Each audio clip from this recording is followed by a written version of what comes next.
Nasa 79% katumbas po yan ng 19 million na mga nagtapos ng senior high school ang hirap umunawa at umintindi ng kanilang binasa.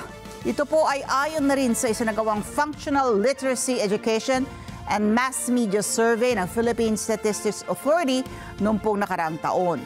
Mayan Corvera sa balitang yan. Isa sa bawat 5 kabataan na nagtapos ng senior high school ang hirap sa reading comprehension o hindi nakakaunawa na isang simpleng storya. Yan ang lumitaw sa Functional Literacy Education and Mass Media Survey na ginawa ng Philippine Statistics Authority. Sa pagdinig ng Senate Committee on Basic Education, sinabi ng PSA na batay sa kanilang datos, 79% ng mga senior high school graduate ang functionally literate na katumbas ng 19 million. Ibig sabihin, marunong silang magbasa at sumulat pero hirap na umunawa at umintindi ng kanilang binabasa. 21% naman sa mga nagtapos, hindi marunong magbasa at nakakaunawa. The provinces of Tawi-Tawi, Basilan, Davao Occidental, Northern Samar, Sarangani, Samar, Samar del Sur, Zamboanga del Sur, Sultan Kudarat, and Lanao del Norte. So, the bottom 2 provinces are Tawi-Tawi and Basilan, both from BARM, which is the region also with the lowest basic literacy rate, meaning most of them, Mr. Chair, are in the south and also in Region 8. Batay rin sa pag-aaral, aabot sa 24.8 milyong mga Pilipino na may edad na 10 pataas sa buong bansa ang may problema sa pangunawa at comprehension o hirap umunawa at hirap magproseso ng kaalaman. Naitala rin noong nakaraang taon na 5.8 milyong mga Pilipino ang tinatawag na basic illiterate o hindi marunong bumasa at sumulat at hindi marunong magbilang.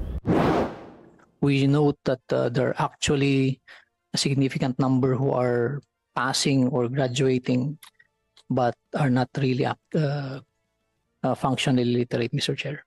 And we note that only 79% of senior high school graduates in the K-12 are functionally literate, meaning there's around 21% who are not able to.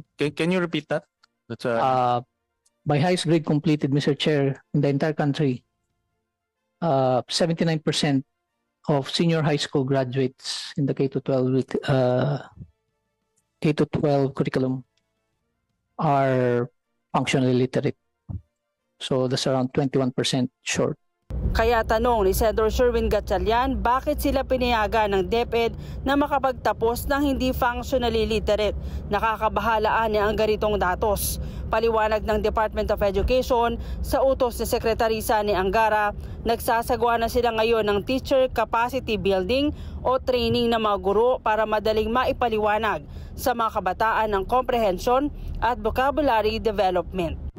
We have to introduce and that aims to move beyond from mere factual recall and instead evaluate learners' understanding, analysis, and problem-solving ability.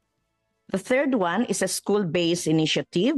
This is the institutionalization of Learning Action Cell to provide teachers with structure, collaborative spaces to analyze literacy data, share effective strategies, and design context-specific instructional improvement. Mayan Corvera para sa Mata ng Agila, matatag, matapang, matapat.